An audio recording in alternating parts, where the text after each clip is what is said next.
What's going on, everybody? Editor John here. We're going to be starting part two of this Magnus the Red video here from the Amber King. Just want to say before we get on to this, links will be down below in the description as always to the original video without my commentary and reaction into the Amber King's channel. So please do me a favor. If you've been enjoying this, be sure to go give it a like. Check out his channel. If you enjoy his content, hit that sub button. Check out his YouTube memberships. Check out his Patreon for ways that you can give him some extra love and support. So, with all that stuff said, get back in the video.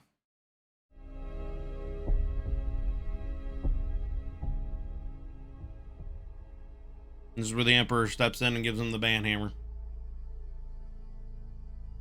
Magnus staggered forward, reaching out to embrace the monster that was Hastar, his brave legionary. Mercy and forgiveness would be his, until a shot rang out, bursting the Astartes apart. Two sides looked at each other across the chasm, thousand suns and space wolves, all seeing the one who had fired it, the Wolf King, Leman Russ. Arc reached Secundus, a joint compliant action between the Thousand Suns, Space Wolves and Word Bearers. But conflict had arisen.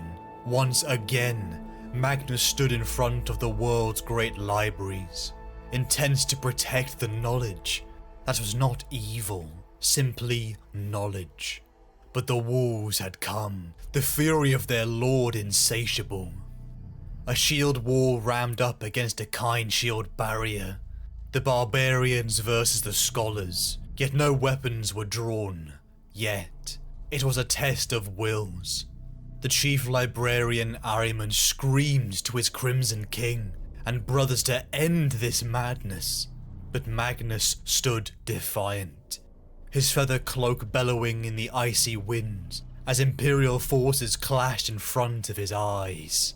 Tempers flared, and the Thousand Suns began to psychically choke their Fenrisian cousins, but the effort to corral them was too much.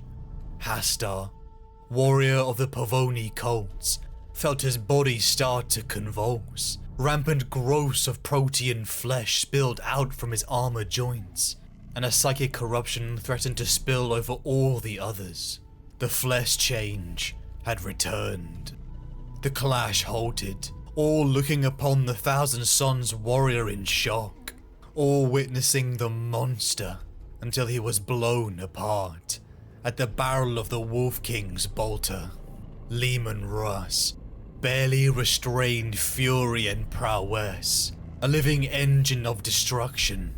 The Wolf King, surrounded by his rune priests and honor guards, stared at the Crimson King. The tension was on a knife's edge. Death was inevitable. A golden light flared at the center. Their brother, the Primarch Lorgar Aurelian, the tan-skinned giant, strode forward, his aura a sense of wonder, even to the other Astartes. Russ told him to move. The Cyclops had gone too far. He had spilled Fenrisian blood, and he must pay. Lorgar pleaded with Russ to calm himself, as Magnus stood motionless, the thoughts bleeding into his mind. This savage had murdered his son. This barbarian wouldn't let him save the knowledge of this world. Oh, how he was so content to be ignorant. Russ spilled forth more insults, decrying Magnus's so-called sorcery. Magnus laughed. How hypocritical when rune priests wielded the magic of Fenris. It was only sorcery to him, because he chose to remain ignorant. The oldest and strongest emotion of mankind is fear, and the oldest and strongest kind of fear is fear of the unknown. Yep. Oh, how Magnus hated those who feared what they simply did not understand. Lorgar again pleaded with both of them, not to break the bonds between them, to spill more blood. The tensions began to die down, soothed by the whirs of the horizon. Russ walked away, Fenrisian blood had been spilled, and he vowed that there would be a reckoning between them one day. Magnus Oh, there and the will be. Thousand Sons had their library, but the victory was overshadowed by the haunting realization of the return of the flesh change. Ahriman Obviously, the eye he sacrificed was only a temporary abatement to the curse. Or because they keep delving more into the warp or the knowledge of the warp or just using the warp, etc., that over time it's broken through again, you know? tried to speak to Magnus about Hasta, but Magnus assured his favoured son it was a fluke. Magnus was lying. Both of them could feel it, even if Ahriman dare not voice it. The events of Archreach Secundus had not gone unnoticed, and whispers and rumours of the events overshadowed the largest gathering in the Imperium, as Magnus and his son set course for the world of Ullanor. A triumph, billions of mortal soldiers, and hundreds of thousands of Astartes joined in the greatest parade the Imperium had ever shown. In the wake of the victory of the Orc Purge on Ullanor, he descended down to the enormous, city-sized parade ground. The Emperor of Mankind. The very sight of him men made weep, even the Astartes. Magnus looked on in awe. Even now he was confounded by the being that was his father, the guiding light that led towards an age of enlightenment for all of humanity. But surprise hit them all, as the Emperor declared that his work would take him back to Terra. The Great Crusade would continue under a new War Master. The War Master a was brother crowned. elevated above equals. See, in this, I mean, it had to be done, but this really did create kind of a hierarchy amongst the Primarchs where there wasn't before.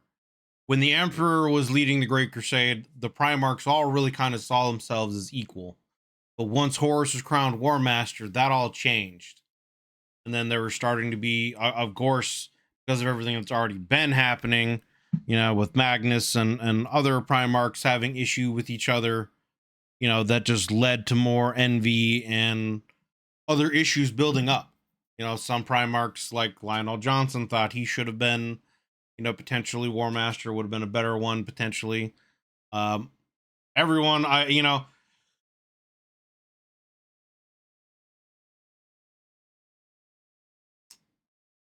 it was just, yeah, it was kind of, it again makes me wonder if it's all part of some kind of greater plan that the Emperor had, you know what I mean? Because like the Emperor had to have known it was going to cause some issues, but he also, I think, kind of had no choice because he was trying to go and do the Webway project and create a safer way for humanity to travel that didn't involve them going through the warp, you know? So yeah, I don't know, but this is where like all the problems really kind of sparked. Horus Lupercal. Magnus was pained by the idea of his father leaving their side, but worst of all, he had not revealed the purpose of his work on Terra to any of them. Yeah. Why?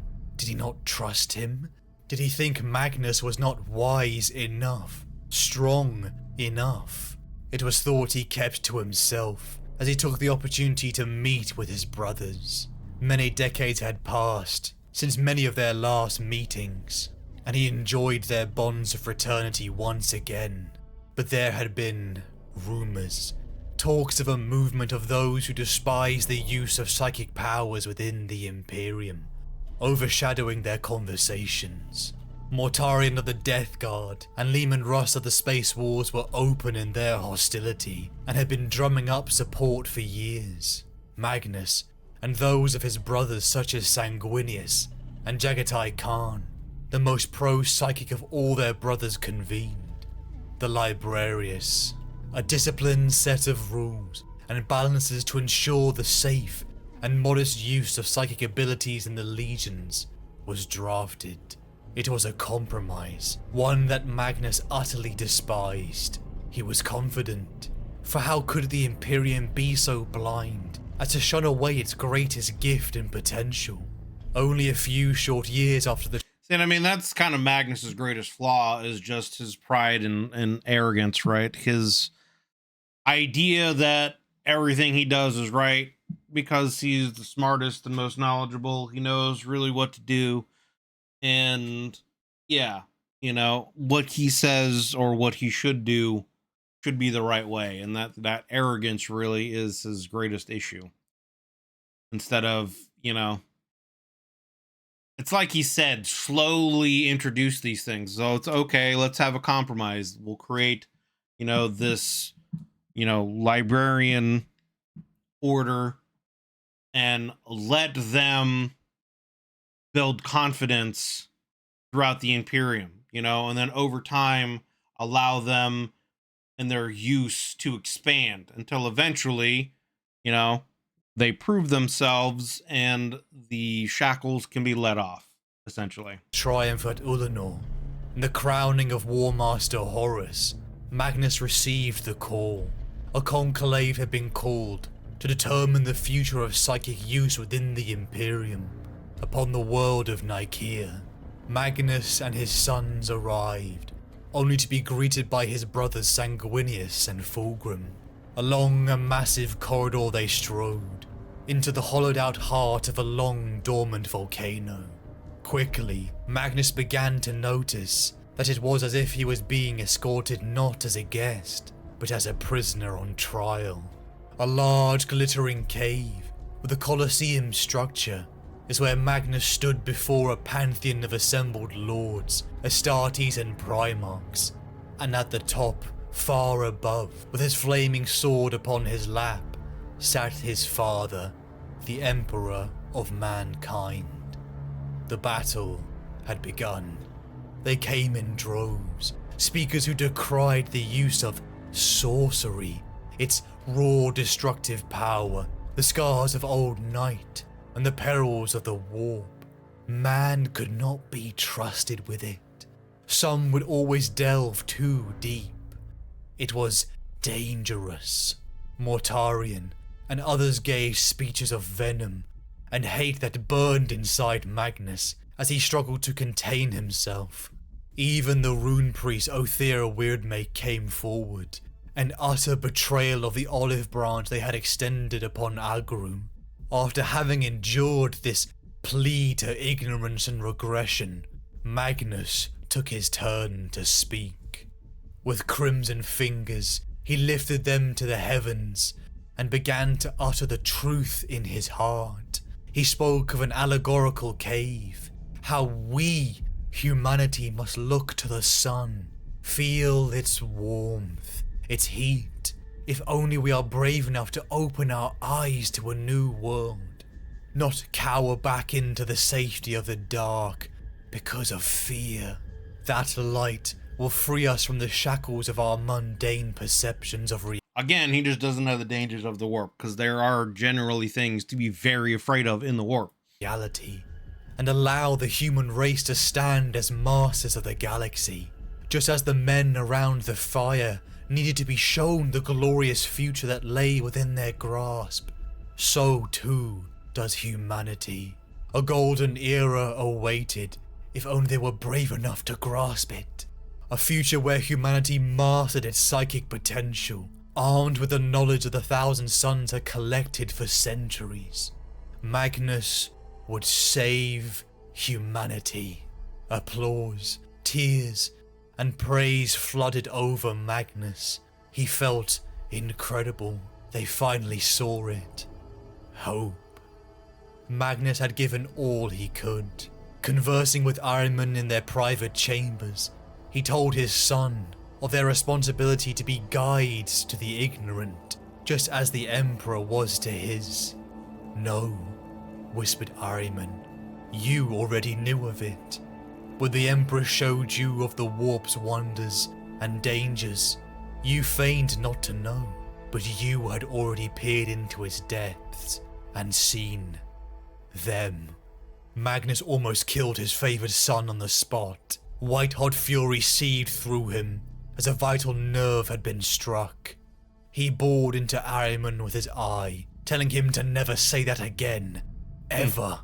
Unguarded, Ahriman felt a link between them. Osmond, his twin brother. What did he do? A seal? A pact? What had Magnus done all those years ago? How had he saved the Legion? Shame, anger, desperation. Ahriman saw all mix within his lord. Only moments before, others had condemned them, declaring mankind could not handle the responsibility of psychic power. Were they right? Were they right to call the 15th sorcerers? But they were interrupted. Magnus and all attendants walked back to the Colosseum ground. Judgment had come. Hear now the words of my ruling. I am not blind to the needs of the Imperium, but nor am I blind to the realities of the hearts of men. I hear men speak of knowledge and power as though they are abstract concepts to be employed as simply as a sword or gun. They are not. Power is a living force, and the danger with power is obsession. A man who attains a measure of power will find it comes to dominate his life until all he can think of is the acquisition of more. Nearly all men can stand adversity, but few can stand the ultimate test of character, that of wielding power without succumbing to its darker temptations. Even Horus couldn't. Peering into the darkness to gain knowledge of the warp is fraught with peril. For it is an inconstant place of shifting reality, capricious lies, and untruths.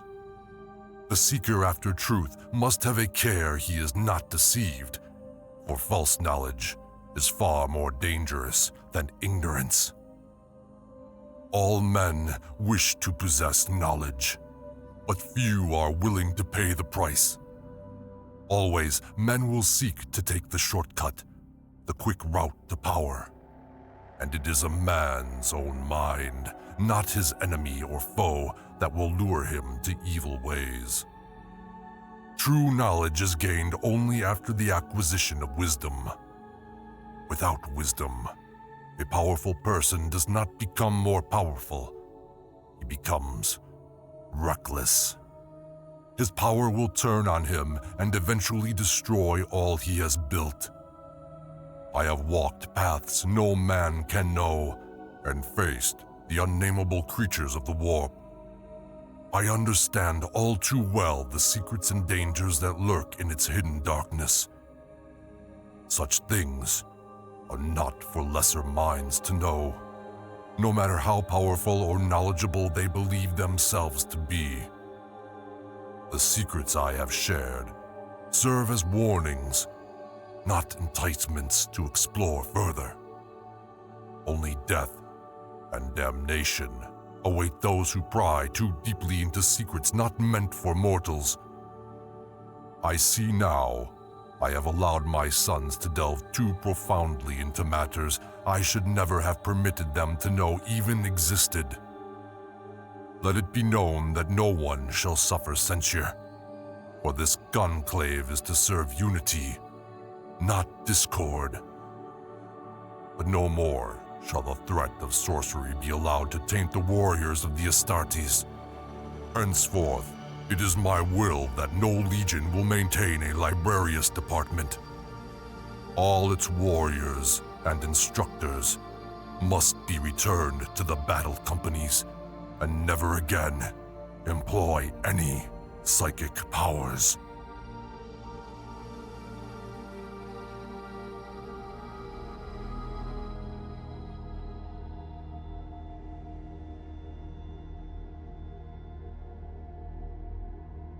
Without wisdom, power will destroy the one who wields it. Seekers desire power, but not wisdom. Power without wisdom is dangerous. Better to have wisdom first. Those who have knowledge do not predict. Those who predict do not have knowledge. If you abuse power, you will be burned, and then you will learn.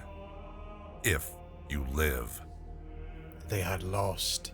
The future of enlightenment was dead, ash in their hands. Rising from his throne, the Emperor looked directly at Magnus. He peered into his mind, seeing the boundaries Magnus had crossed, his breaking of his word to his father, his delving into the corners of the great ocean he had been forbidden to go to.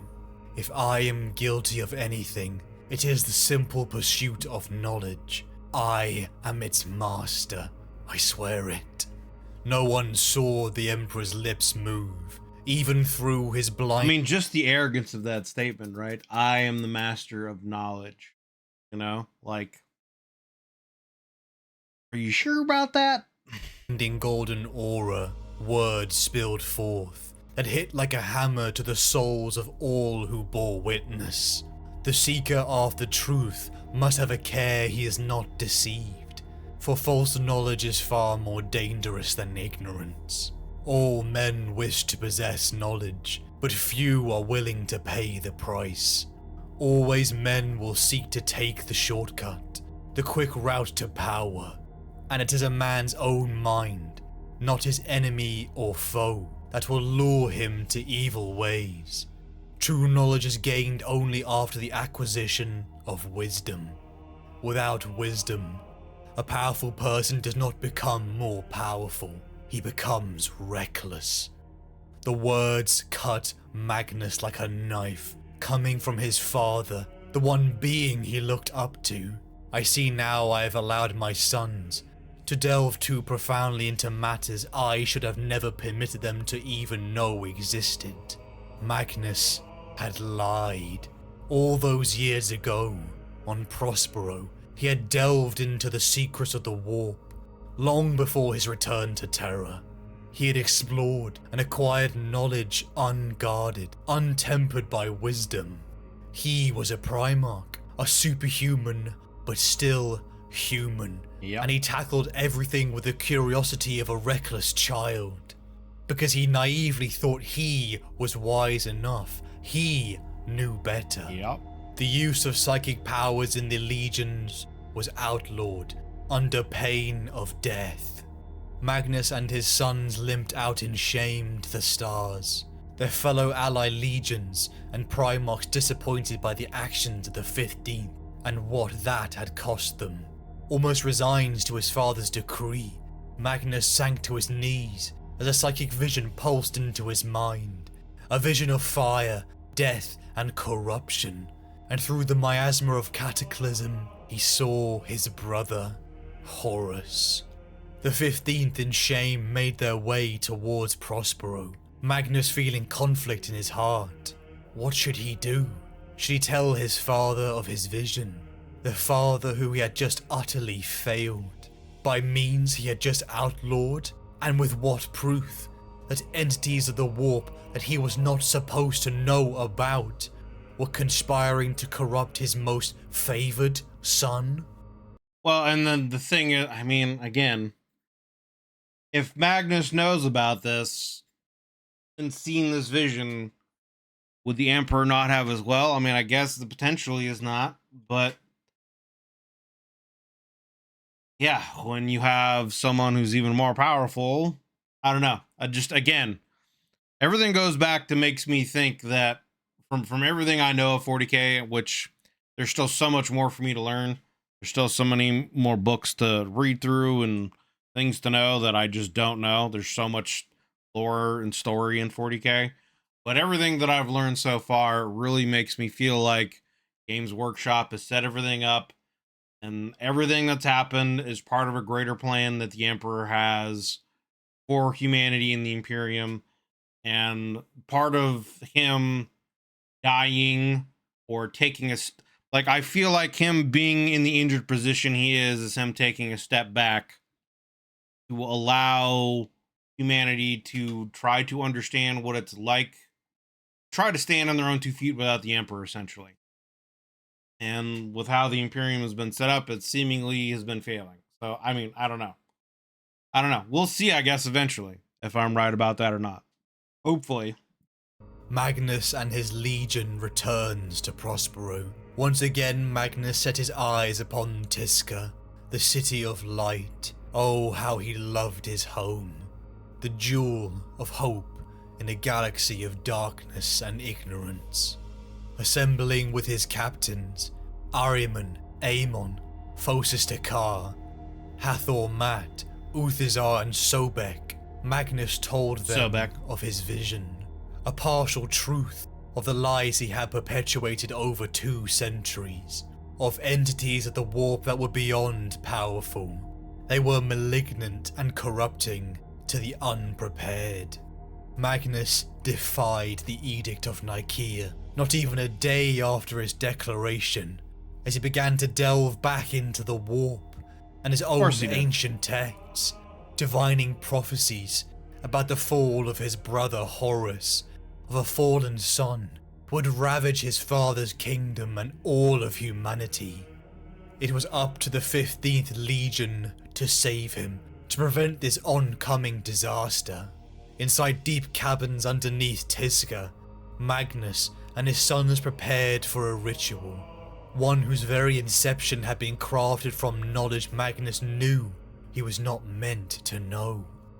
Surrounded by a cabal of his sons, cleansed and focused to a degree that was beyond human, the Crimson King began.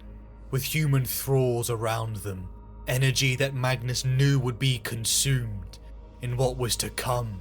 The thought was distasteful, but the fate of the Imperium and humanity was on the line. He spoke to his sons.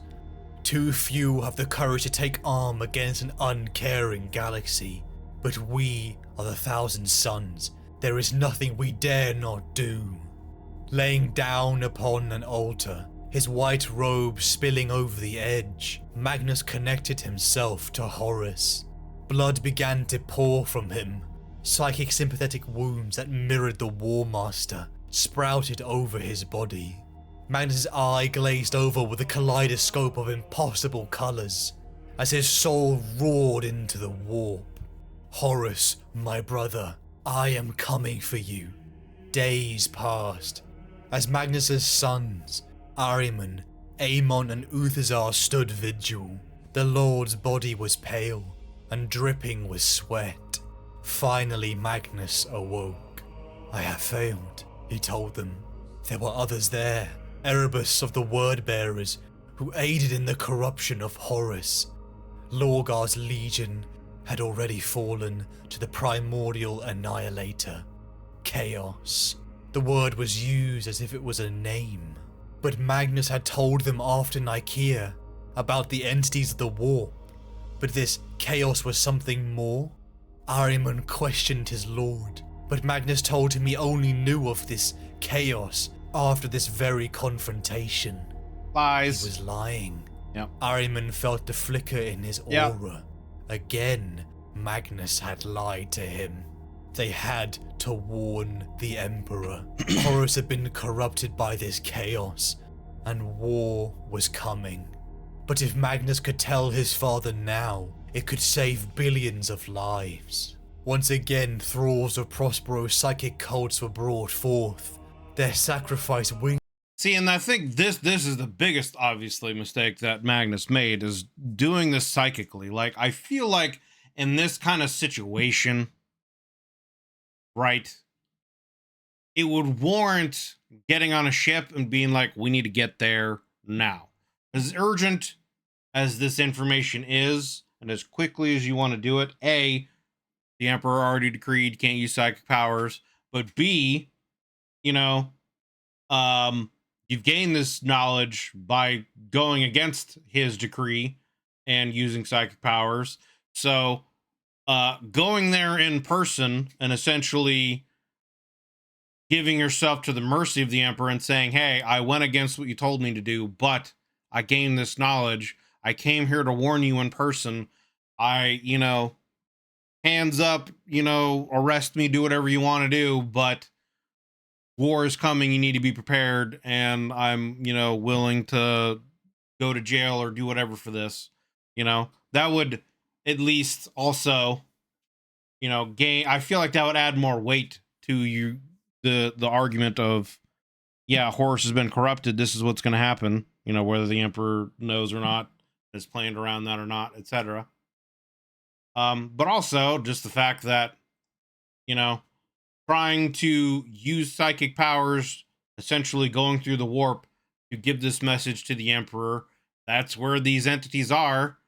Who knows what they could do to block you, try to corrupt you, change you, especially when, they more than likely, the Chaos Gods and their agents know that what's going on. They're going to try to prevent that. So I feel like going there in person versus actually trying to converse with them psychically would have been the way to go. This is my opinion, my thought. But, I think it's a situation of Magnus's, again, arrogance getting in the way. His arrogance and belief that his psychic abilities there's nothing wrong with them and he should utilize them to the fullest is, his greatest flaw. Given, but still utterly distasteful. Again, Magnus lay upon the altar beneath Tisga. The new ritual to reach Terra would require enormous power. Ahriman again questioned Magnus, seeing that this ritual to reach Terra required Magnus to make pacts with entities of this so-called chaos, names whispered as demons, in order to break through Terra's psychic defenses and warn the Emperor. Magnus told his son it was his consequence to bear alone, that he had bargained with such creatures before and bested them. The warp around him began to convulse once again. Because, it doesn't seem that way, right? You sacrificed your eye for a cure, and the cure is no longer curing. And your dudes are transforming into warp demons again. Did you really best anything? Don't think so, brother. Again, and in a pillar of light, Magnus' soul once again hubris roared into the warp. Like a serpent shedding skin, Magnus let go his mortal form. A one-eyed king with a blazing soul of fire sailed past malicious creatures who dared not challenge him. Again, obviously he's meaning well here. He's trying to warn the Emperor and to do what he thinks is right to save humanity. He's just doing it in the wrong way. He saw vistas and sights beyond the scope of human language to describe. Mortarian, Russ, if only they could see the beauty of what they shun in ignorance. Following ley lines that spanned across the galaxy, he arrived near Terra, finding it slower and harder as he approached. He wasn't going to make it. Then he felt it, a sentience behind him, something beautiful, serene, fluctuating with power. He knew in this place of contradiction, not everything was evil, and felt the warmth of this entity offering help. It spoke no words, just offering itself freely. He took it. Swelling with its added power, Magnus broke through the psychic obstacle, his soul flying through the ancient Eldari tunnels that connected to the heart beneath the Imperial Palace. Yeah, it's interesting too, because then it's like the webway was constructed to give safe passage, through the universe without having to go to the warp, yet psychic abilities powerful enough can still break through the webway and enter it anyway. The Golden Throne Room began to shake violently. Raw psychic energy was rampant. Thousands of ordinary people began to die. Magnus, a burning white-hot soul, burst into the throne room, laying his eye upon his father. Monster, the servants around the Emperor cried, firing into this fiery apparition before them. But before Magnus could speak, he began to hear laughter and then shrieking behind him. A horde of twisted, sentient nightmare had followed him, demons. Magnus looked to the Emperor, panic and shame washing over his features as he realized You have fucked up now. Right now, you have fucked up. At this moment, he knew. He fucked up. what he had just unleashed. "Father," he cried out, the last words he spoke as he felt those golden eyes look upon him with utter disdain. Magnus awoke back on Prospero. Tears fell down his cheek. What had he done? He had tried to tell his father, give him the warning, but nothing he said could have outweighed what he had done. Without wisdom, power will destroy the one who wields it. Seekers desire power, but not Yeah, you were traveling through the warp. You're going to try to warn the Emperor. You feel your power waning, and then all of a sudden, this benevolent being is just like, hey, I'm here to help you. Here you go. I'll help you break through these psychic barriers. It's fine. And you just take it without a second guess, without wondering who or where it's from and what the consequences are. Like, again, that's like something a child would do. You know what I mean? Like, you're showing that you don't have enough foresight, thought, and restraint to understand the potential consequences of your actions. And I mean, I understand that in that moment, he's in a panic and trying to rush because he's trying to warn his father of things that are coming, but in not, questioning things and where this boon is coming from, he's made matters even worse. Now demons have access to Terra. You've just played in the hands of the enemy. You played yourself, brother. wisdom. Power without wisdom is dangerous. Better to have wisdom first. Those who have power Too late do to learn not that lesson. predict. Those who predict do not have knowledge. The Webway Project. The knowledge Magnus was missing. The future of humanity shielded from the warp. The Emperor's enlightenment, and it had just been destroyed by Magnus. Yep. He didn't know. He had broken the wards and had corrupted it forever. What had he done? The Emperor had looked into him and seen all he had done. His breaking of the edict, the rituals, and the wards around Terra. Magnus thought he could succeed. He thought he had the best of this chaos. He thought he knew better. Overwhelming grief swallowed Magnus. He ran to his private chambers, broken, defeated, shame, a monument to failure and hubris. You have nothing to fear from me, Amon. You have been my most faithful servant since I first came to Prospero. I could never harm you. With respect, my lord, I am sure young Uthisar thought the same, Said Aemon, picking his way gingerly through the wreckage of Magnus's chamber. His grey hair was kept cropped, close to his skull, and his skin had the textured age of vellum. He knelt beside Uthisar's body and placed his hand upon the crackled and seared breastplate.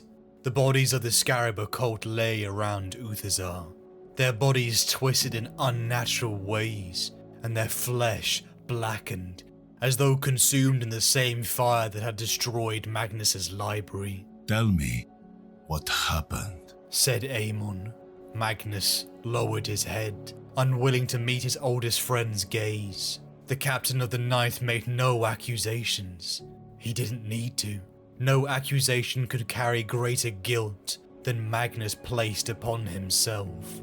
Almost a week had passed since he had killed Uthisar, a week in which he had almost given in to his self-destructive urges and turned his powers upon himself.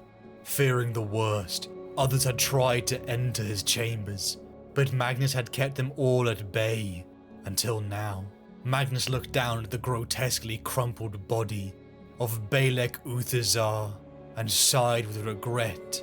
It was an unforgivable lapse, and should never have happened.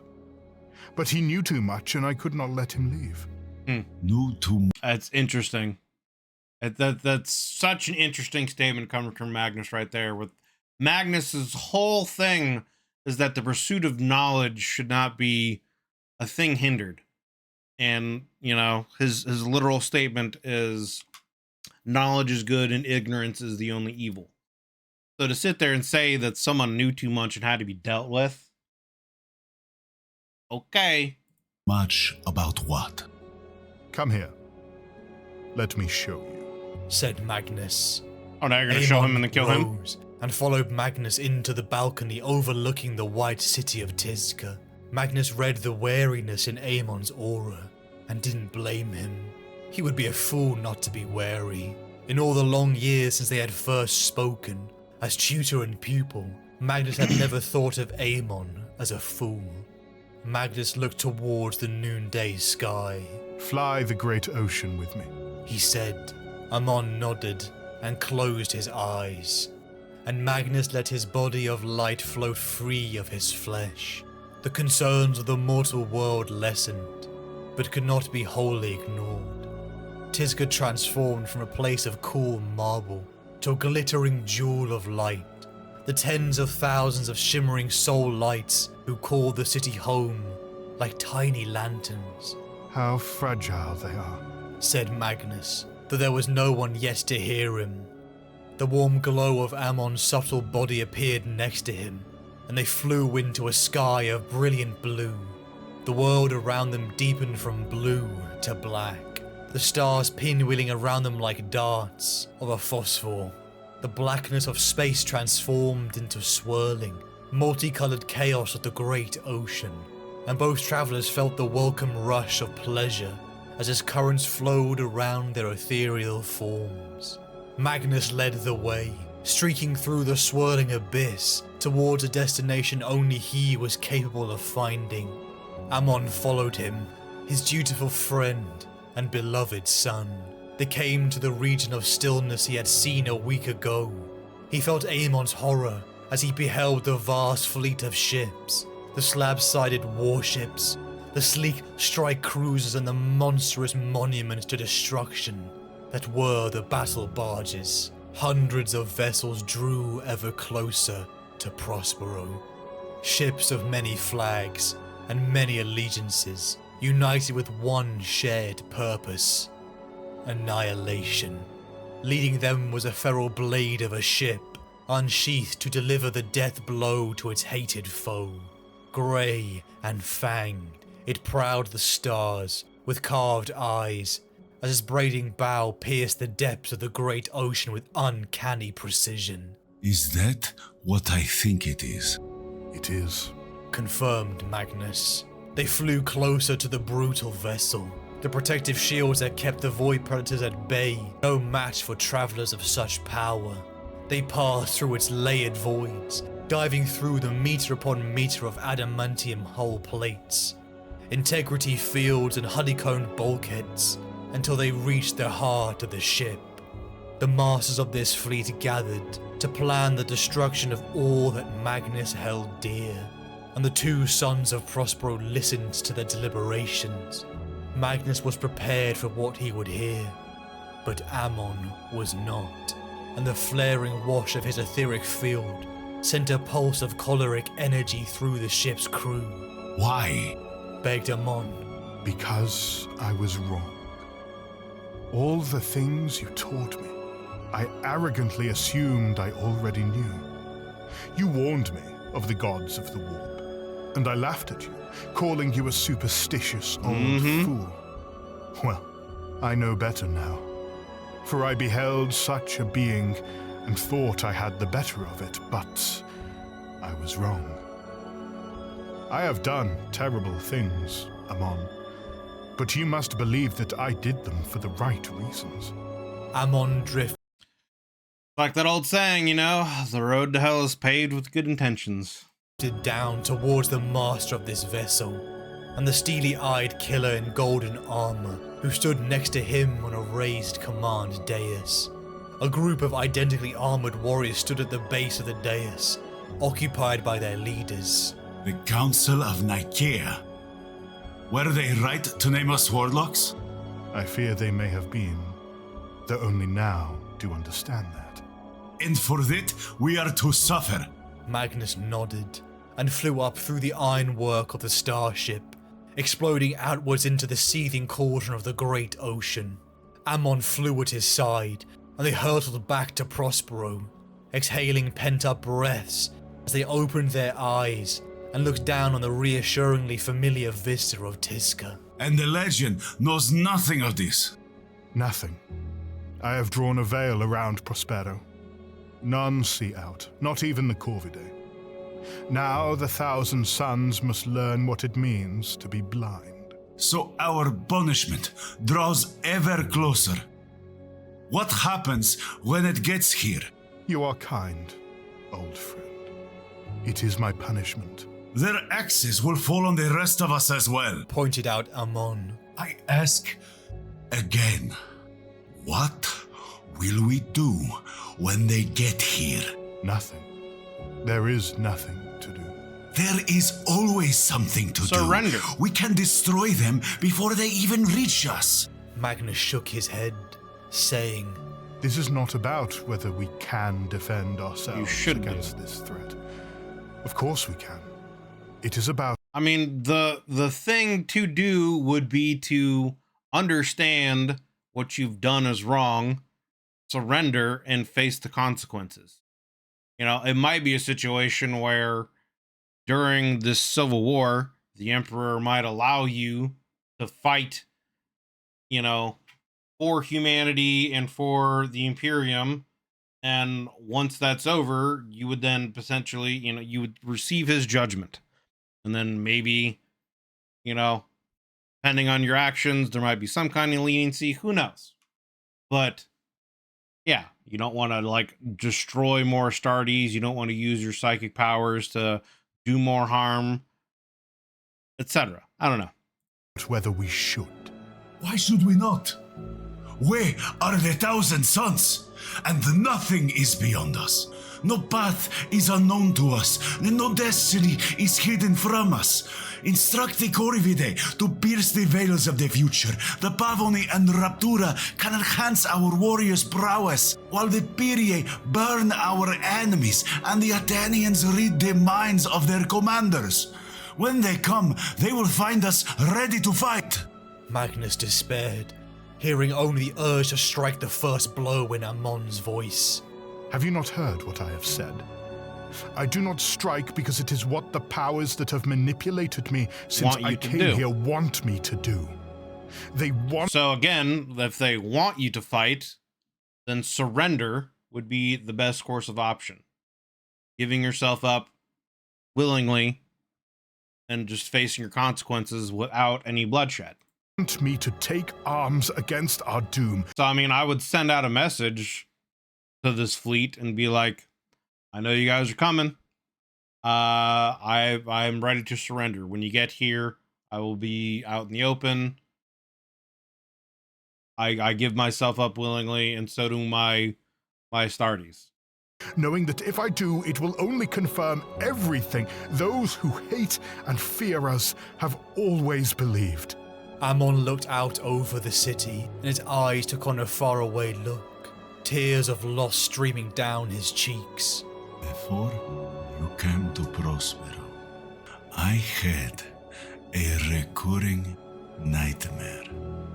I dreamt that everything I held dear was swept away and destroyed.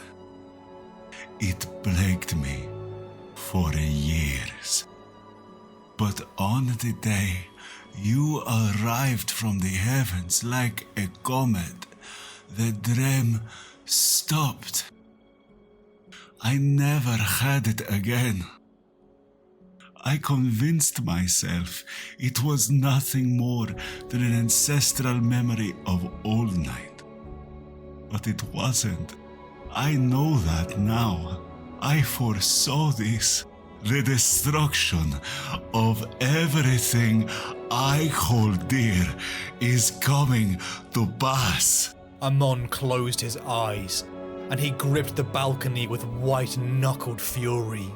I may not be able to stop it, but I am going to fight to protect my home. And if you ever held my friendship in any esteem, you would do the same. Magnus rounded on Amon. Damn. Despite everything I have done, my fate is my own. I am a loyal son of the Emperor, and I would never betray him, for I have already broken his heart and his greatest creation. I will accept my fate, and though history may judge us traitors, we will know the truth. We will know we were loyal unto the end, because we accepted our fate. Damn, man. I mean, just the passion of that statement there that he gave Magnus, you know, and yeah, I mean, it's a rough position to be in. I mean, on any of those sides, you know, Magnus's point of view, knowing that he is essentially shattered any hopes of what the Emperor was trying to accomplish with protecting Terra and humanity in the webway, and essentially allowing demons access to Terra. And then also, you know, Ahriman there not willing to allow everything that he loves to just be swept away and destroyed, like the nightmares that he's had since he was, you know, little.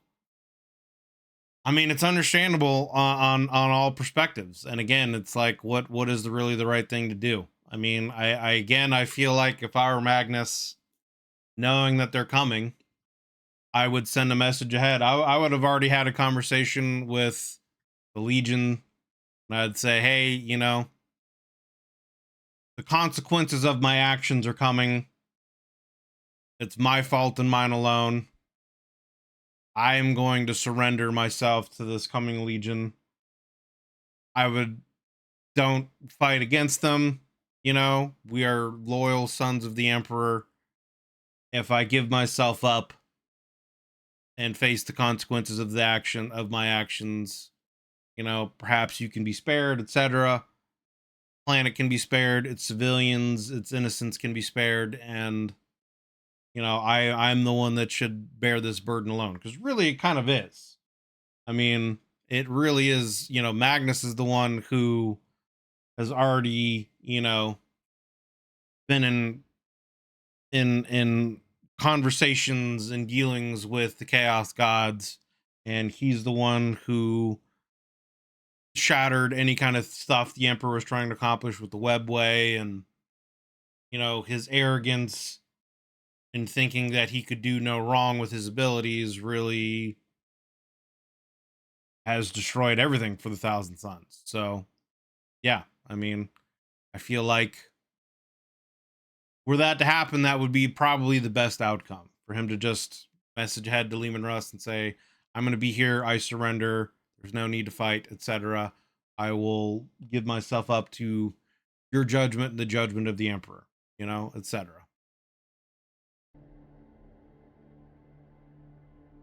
Magnus looked out of his chamber to the mountains that bore a statue of him, a monument to the place he crashed into this world over 2 centuries before.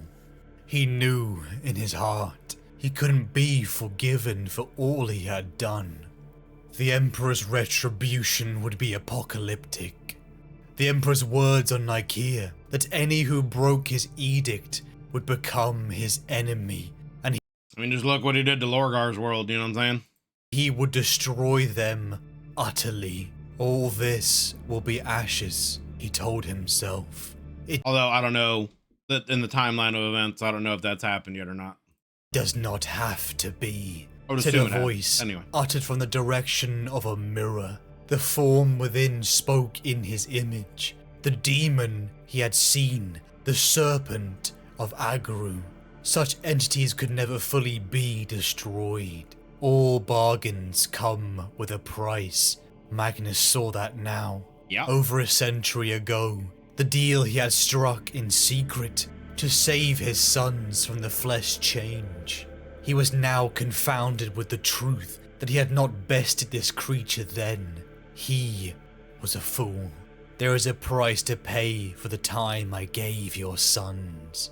You knew this when you accepted the gift of my power.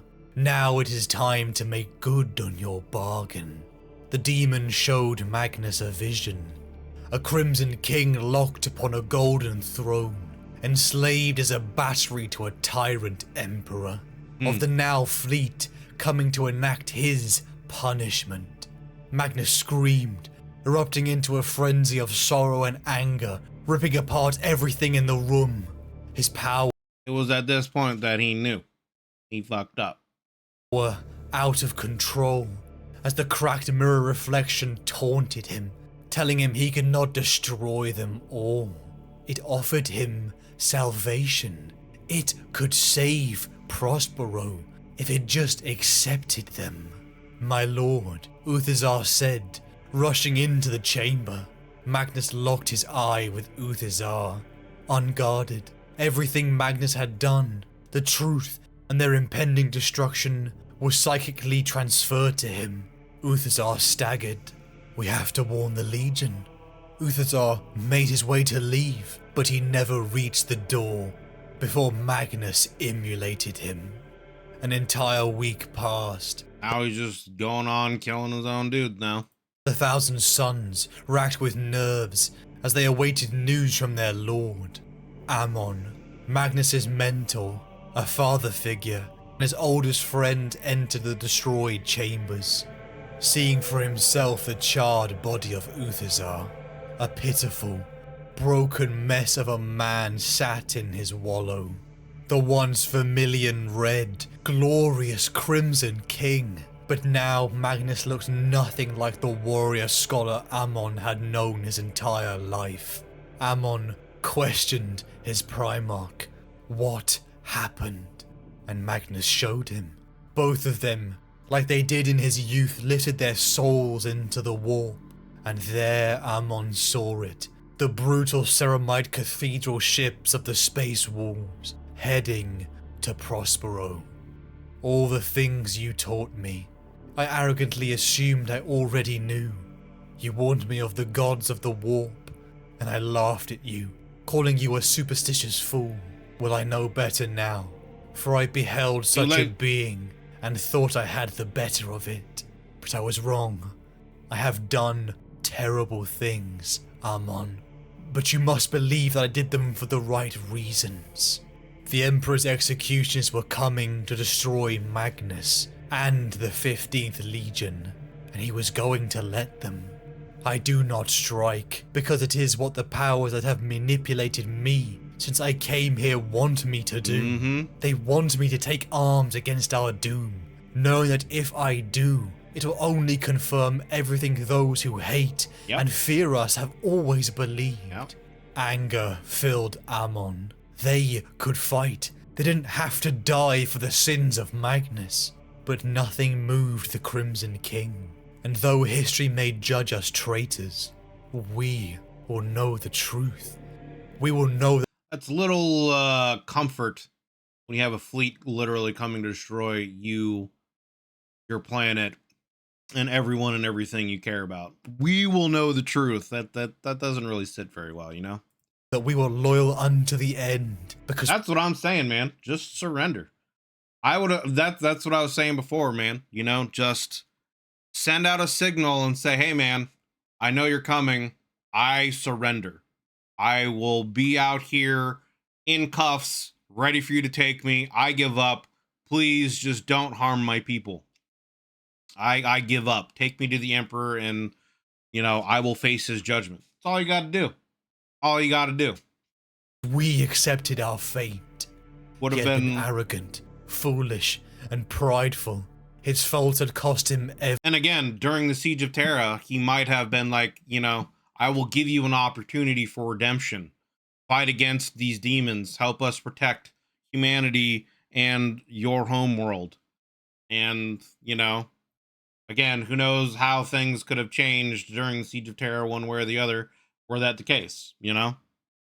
Everything, but he still believed in the Emperor, Yeah. and would play no part in aiding the schemes of the creatures that had put him in this situation.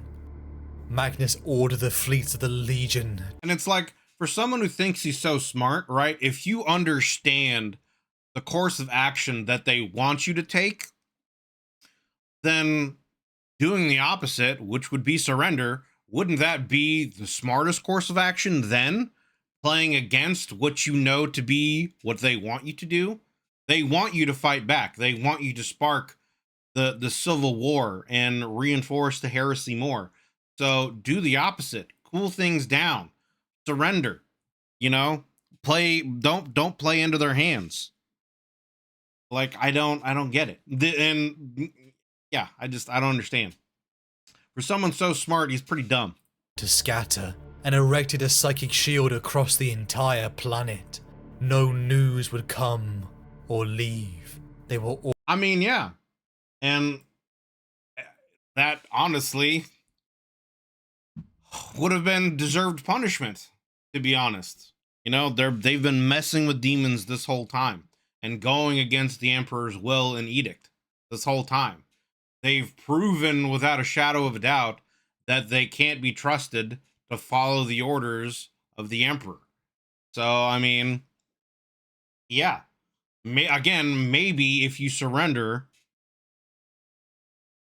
the Emperor might give you a chance at redemption. You know, maybe, if you're lucky. Especially because, you know, you tried to, even though you made things worse, you tried to warn them of this incoming, you know, heresy situation. So who knows? Maybe there would be a chance for redemption. Maybe the Emperor sees or knows something and would allow you to do that. Maybe instead of having Malkador, you know, sit on the golden throne, maybe you would have put Magnus, because Magnus, you know, might have been able to actually handle it. And you know, could have been like, hey, this is your one chance at redemption. Fix this. Fix what you broke. Hold the line in this psychic battle so that I can go take care of stuff. And then maybe his legion could have been saved. Who knows? You know, who knows? All in the dark. The people of Prospero worked, studied, played, and lived, unbeknownst to the doom that approached. And then, to their horror, they stopped as the skies darkened. Silhouettes that they were familiar with cast shadows over them, and then came death. The Space Wolves Legion and Leman Russ, brother and rival of Magnus, had come to take in the Crimson King and bring him to Terra. But new orders had come from the War Master Horus. The new judgment. One word. Extermination. Exterminatus. Prospero began to burn as an entire legion set ablaze to every home, city. See, now, I thought there was a situation here, and maybe I'm incorrect, because there's still a lot to read and learn about, you know, 40K, as I stated before at the beginning of this stuff. I thought there was a situation where originally Leman Russ went down and tried to get Magnus to surrender, and some kind of, either it was a third party or it was unknown who started the shooting, whether it was the Space Wolves or Thousand Suns, but eventually tensions got to a boiling point where shooting just started, and then everything just went out of control, and then the Space Wolves just wiped out Prospero. I didn't think it was just they showed up, and like, I know Russ had orders from Horus to exterminate him, but I thought originally Russ kind of went against that and was going to offer him surrender, but things just ran out of control and it just turned into a firefight. That's what I thought happened. Maybe I'm incorrect.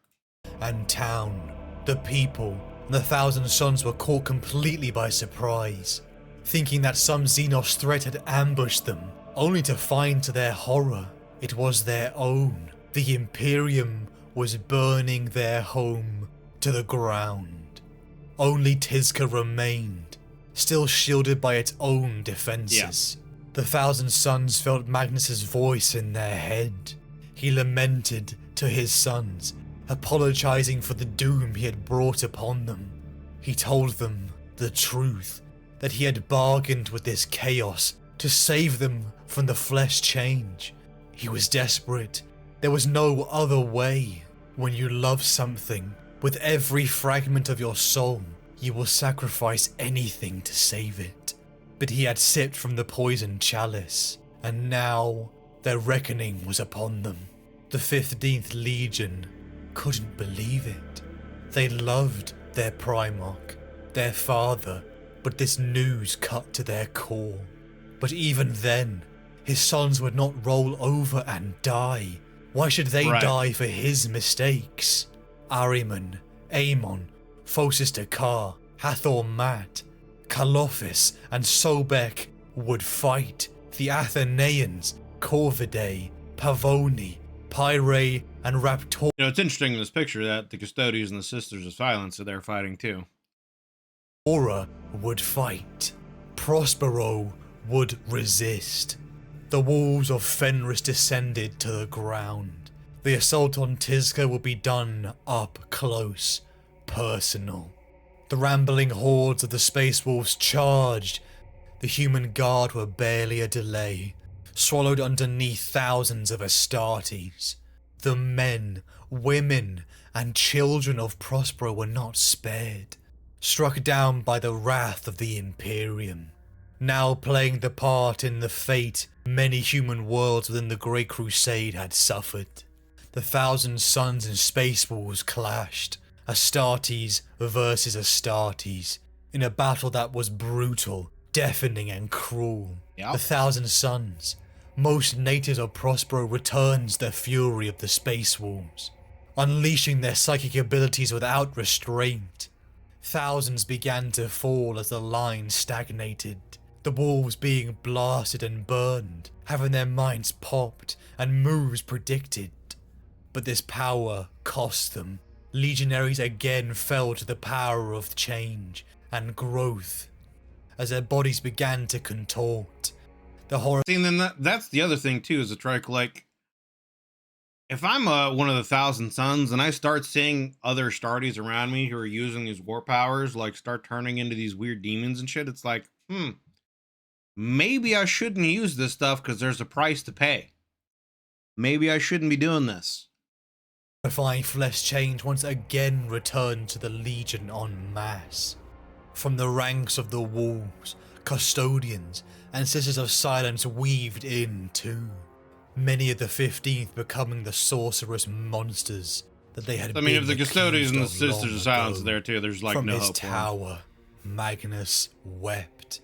His life's work, the city that had raised him, the people that had loved him, the legion that had learned from him, his legacy, the knowledge he had collected. I mean, it's like, this is his fault, like, multiple times over here now. Like, he brought this on himself anyway by going against the Emperor's orders and, shattering the wards around the webway and leaving Terra vulnerable to demon incursion, on top of other things, on top of already,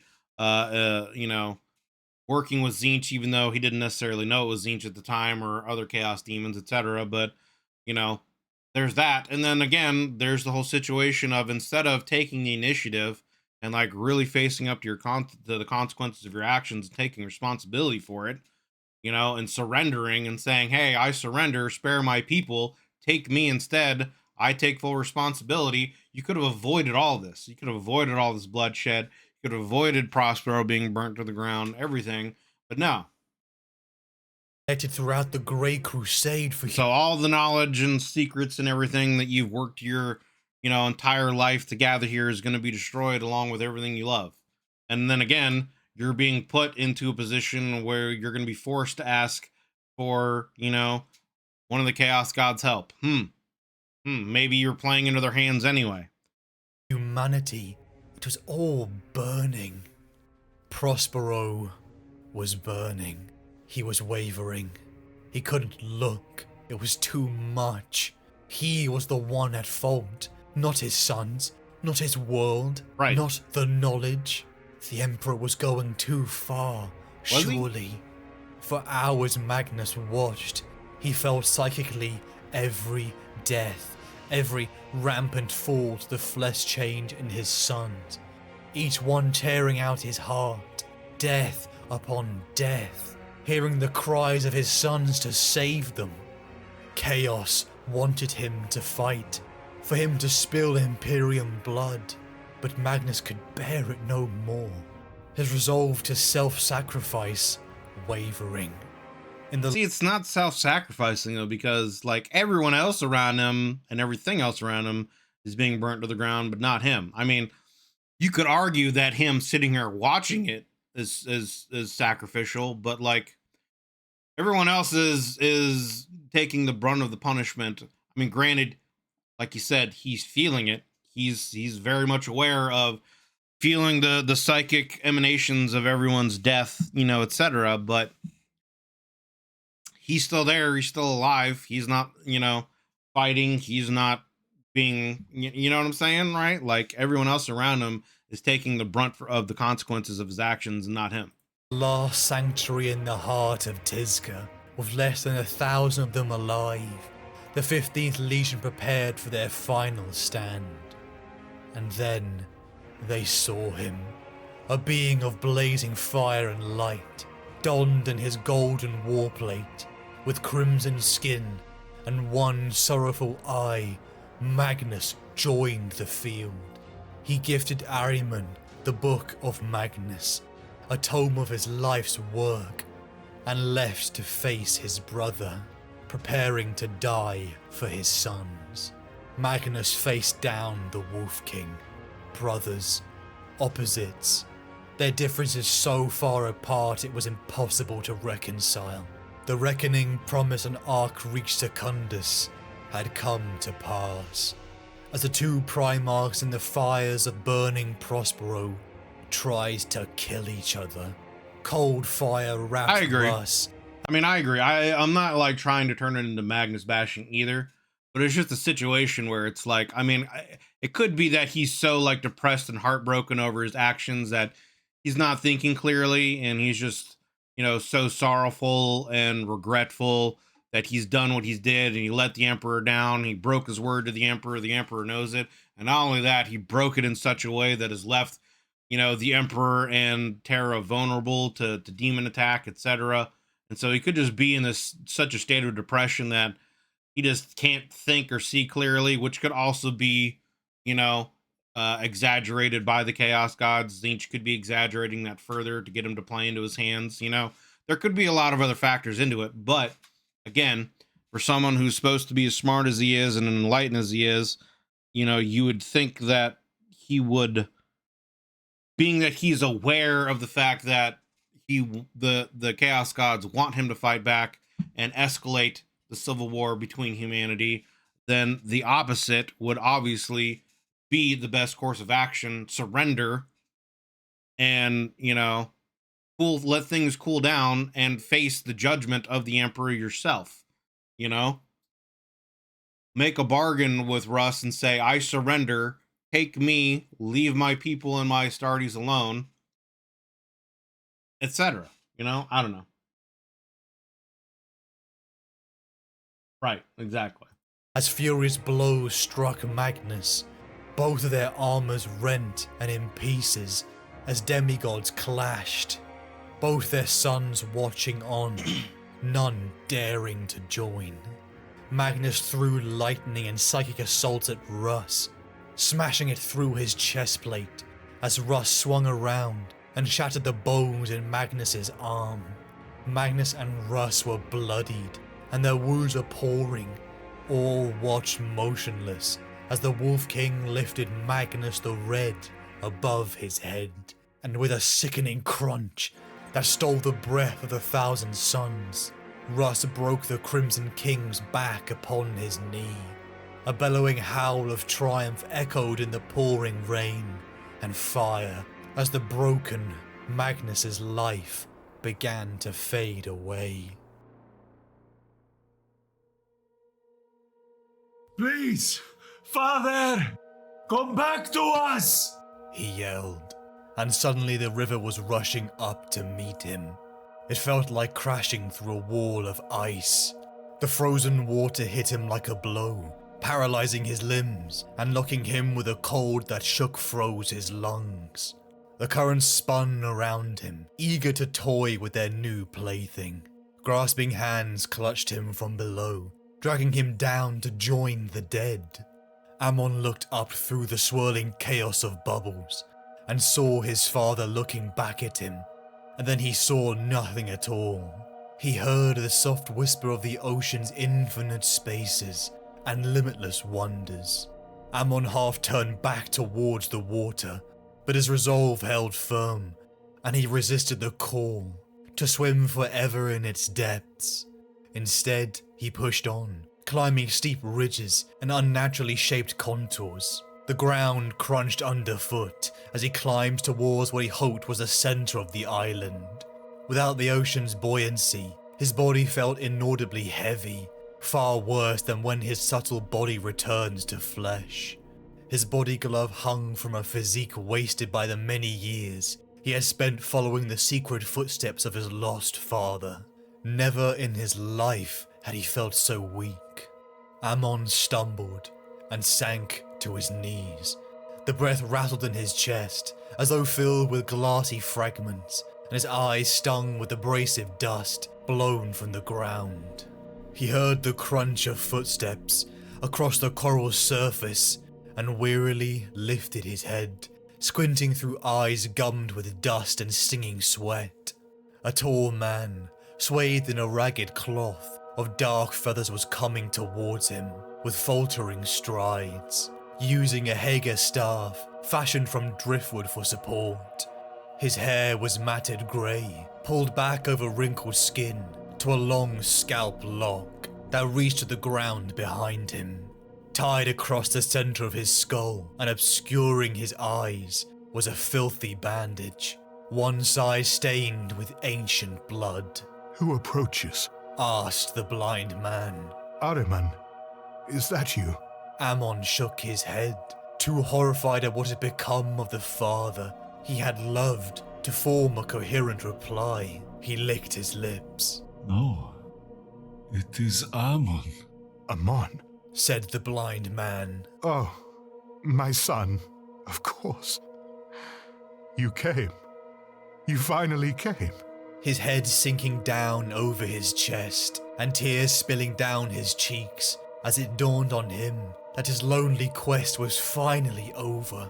The blind man's hand reached down to touch his shoulder. My son, welcome to the orrery, said Magnus the Red. A floating sphere of warp flame illuminated the lee of an overhanging spur of coral upon Magnus's island. It required no fuel and cast a warming glow over Ammon and his gene sire. They sat in silence, watching the dance of stars from a cliff high above the dark ocean. Within the water, it had seemed the stars were static, but from here, Ammon now saw they moved in an intricate pattern that appeared random, but actually possessed an underlying motion as predictable as clockwork. He studied Magnus's face. He had not thought it possible, but his father had profoundly aged. The courage that had seen him do battle against Leman Russ was still there, as was the wisdom in his hidden gaze. But the lines on his face were deep canyons, and his skin was the texture of yellowed vellum. Ammon struggled to know what to say. He and his father had always enjoyed a close rapport, but the man before him felt like a stranger. Had so much time passed for Magnus that he had forgotten their friendship. Yet simply being in the presence of Magnus was invigorating, and the weariness that had plagued Ammon as he climbed from the water was diminishing with every passing moment. But such a renewal came at a price, and with his returning strength came all his old hurts. The grinding agony pulsing from the shattered ruin of his spine, spliced with innumerable grafts, bonded by Pavoni artifice, would always be with him. I am sorry, my son. Said Magnus at last. For what? for the pain you suffer because of me, said Magnus, staring far out to sea. and for leaving you in the great ocean as I did. That was not my intention, but I lost myself. I was distraught, and I had to begin the building of the orrery alone. Anger touched Ammon, an emotion he had never thought to feel towards his Primarch. Then why ask for my help? I did. Atop the obsidian tower, you promised me we would build the greatest library the galaxy had ever seen. You told me we would build it together. Magnus shook. I just want to pause and say the voice acting, you know, with these two characters is really spot on. Magnus is who's playing Magnus's voice sounds great, and Amon's voice too. Great stuff. Shook his head with a rueful sigh. I was boastful back then. Back then? How long have you been here? Magnus shrugged his raven-cloaked shoulders and sighed. Too long. How many years did you spend in search of me? I do not know. A great many, I think. Said Ammon, hearing evasion in Magnus's answer, and they lapsed into silence once more. So you found a place for the orrery? Said Ammon, looking out to sea. I did. Agreed Magnus, running a hand across his features, and Ammon saw just how deep the weariness in his father's soul ran. Seeing him so bowed made Ammon want to weep. The moment I left you, I was not myself. Said Magnus, his blindfolded gaze never leaving the cold flames. Much of me had been broken beyond repair, Ammon. Too much has already been lost. In truth, I am not sure I can ever be the soul I once was. If I go back with you, I fear I will diminish with every breath. Ammon's anger fled in the face of Magnus's vulnerability. How little he and his brothers understood of their father's burdens, and how much they had taken his immortal presence and unbending strength for granted. Magnus reached out a hand to the fire, staring into his pellucid depths. When I came back to myself, I was so very, very far from you, in time and space. I wanted to bring you to me, but I could hear the song of the world ocean calling to me in my mind. And when I found this planet, the place where I would build the orrery, and saw the scale of what lay before me, I knew I could only do it alone. Why alone? I could have helped. No. You would have been long dead by now. Ammon kept silent. Magnus's words spoke of a time span where even a functionally immortal legionary would certainly perish. And you spent all the time since then building the orrery, filling its world ocean with memory? Among other things. Said Magnus with a grin. Sometimes I would fly the great ocean to gain a better understanding of how the galaxy had moved on without me. Once I even dared Lorgar's ruin storm and bore a creaking ship of Vulcan's lost sons through its tempests. So what happens now? Magnus stood, and his raven cloak parted to reveal his armor, burnished bronze and boiled red leather. We go back to what remains of our great legion. We attempt to finish what I have started here with the time I have left. Ammon stood and held out his hand. We will finish it together. We shall. Said Magnus. Interesting. It sounds like Magnus has literally learned nothing from everything that's happened, but anyway.